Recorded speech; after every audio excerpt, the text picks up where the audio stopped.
Hello, my name is Ethan Marquez, and today I'm going to share my journey on the effects of sports gambling in America.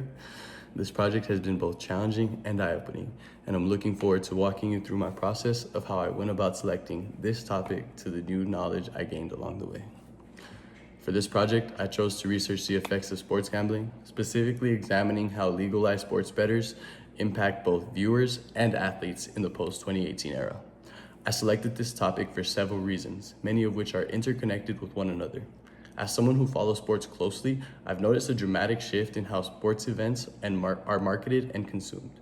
Since the 2018 Supreme Court decision that legalized sports betting across most states, gambling advertisements have become a staple during sporting broadcasts. What was once a relatively underground activity has transformed into a mainstream industry worth $150 billion annually.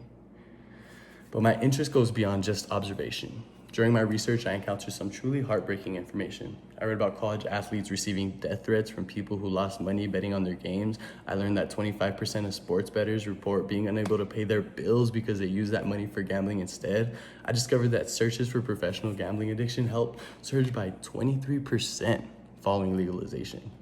These findings suggested that sports gambling represents more than just a new form of entertainment. It represents a public health issue with serious consequences for individuals, athletes, and the integrity of sports themselves. That realization motivated me to investigate this topic thoroughly and understand both the scope and the implications of this rapid cultural shift. The process of narrowing my focus involved several different reasons. Initially, I knew I wanted to research something related to sports, but that's an extremely broad category. I considered various angles: athlete compensation, concussion protocol, youth sports culture, but sports gambling stood out for two key reasons. First, it's a contemporary issue that's still unfolding. The 2018 Supreme Court decision was only 7 years ago, which means we're witnessing the long-term effects in real time. This presented an opportunity to contribute to a current event rather than simply analyzing a historical issue.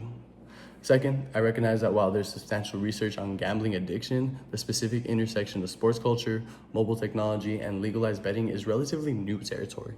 This allowed me to synthesize existing knowledge on gambling psychology with current data on the sports betting boom. I ultimately focused my research questions on two primary angles: how sports betting affects viewer experience and engagement, and how it impacts player performance and well-being.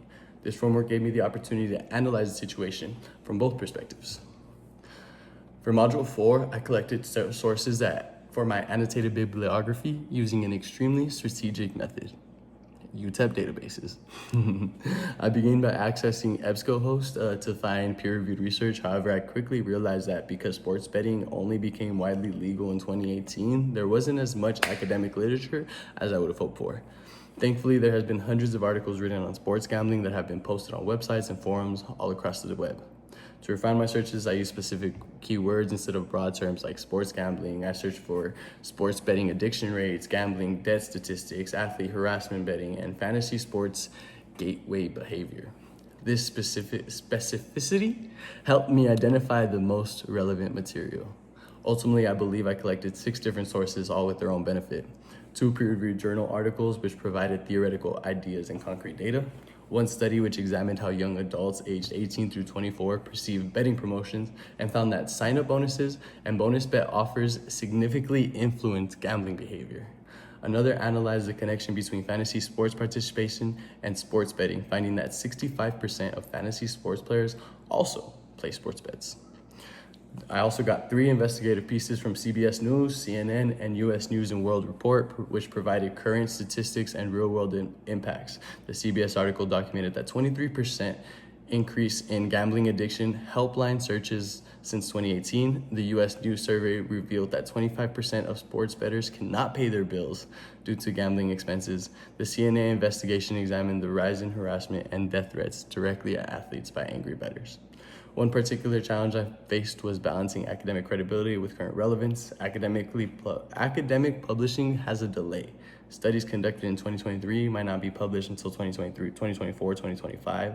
And to address this, I prioritized recent peer-reviewed sources while using reputable news organizations for up-to-date statistics and case studies. As the difficulty of module number 4, I would say it was moderately challenging but extremely manageable with the right approach. Having prior knowledge of how to access UTEP databases and websites that help cite information allowed me to bypass lots of time that otherwise would have been spent trying to figure out the solution. And the intellectual work was the most demanding. For each source, I needed to not only understand the content, but also evaluate its quality and relevance. Writing the annotation required me to summarize key findings, assess the source's credibility, and articulate how I would use it in my research.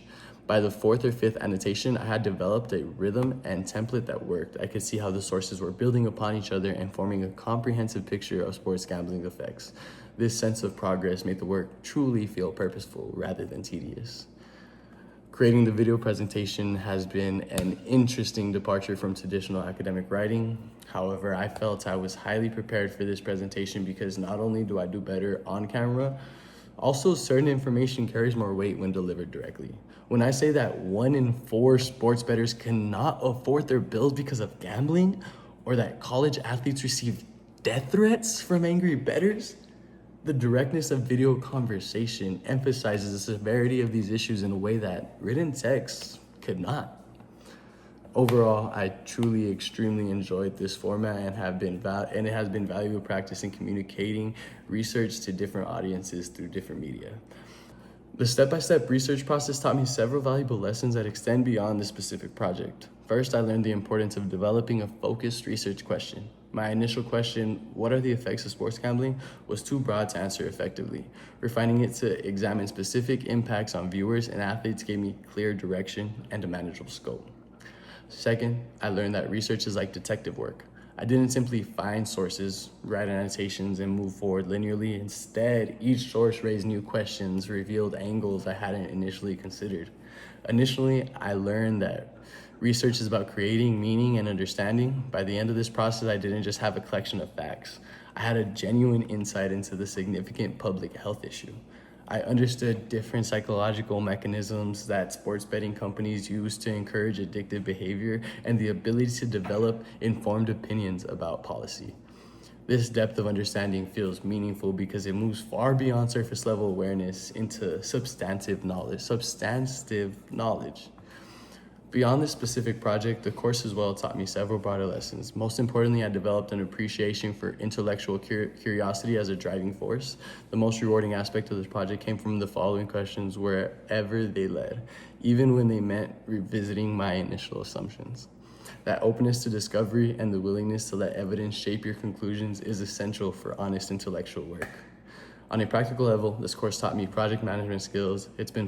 It being fully online forced me to be fully focused every week on the assignments I had. To summarize my journey, I chose sports gambling as my research topic because of its relevance to contemporary sports culture and its serious consequences for individuals and society.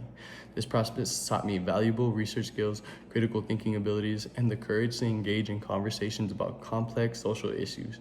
The research revealed that sports gambling represents a significant public health concern that deserves more attention and better regulation.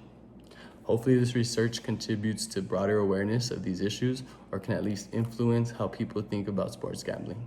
Then I would say this work was worthwhile. Thank you for your time.